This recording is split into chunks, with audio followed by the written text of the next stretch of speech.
Сиз айтып кетпедиңизби, эч ким андай чыкпашы керек депчи коомдон. Балким биз бири-бирибизденчи жаман жакшысын биз өзү ошону таап, ошондуктан биз ушу коомду түзүп атабыз. Эгер мисалы бул жана эле сиз сабак өтүп кеттиңиз, аял эркектин жакшы жаманы экөө бири-бирин толуктайт деп. Балким бул ошол нерсе бири-бирибизди биз толуктап турган нерседир. Кайдан билебиз, может быть. Эгер андай нерсе болбосо, анда бул коом болбой калышы мүмкүн. Экөөңөрдүн 05 эмес 01 болсоңор каяктан толук болуп кетесиңер? Агай 01 болсо, эгер 01 болсо мындай коом түзүлмөк эмес азыркы убактачы. Сиз көчөдө мындай баса алмак эмессиз, бүт партияга алкаш болуп эле, кандайча айтсам, мындай шарт болмок эмес агай. Жок, ошон үчүн айтам, мына силердин 100 киши азыр өлүп аткан бул өтө көп. Бул Кореяда жанагыдай 90 миллион Корея болсо, ошол жерде 100 киши азыр өлүп аткан. Биздики болсо 5 миллион киши 100 киши болот уже.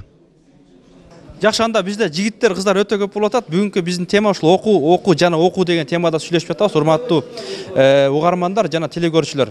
Андыктан ар бир жаштын ою баалуу. Анда жигиттер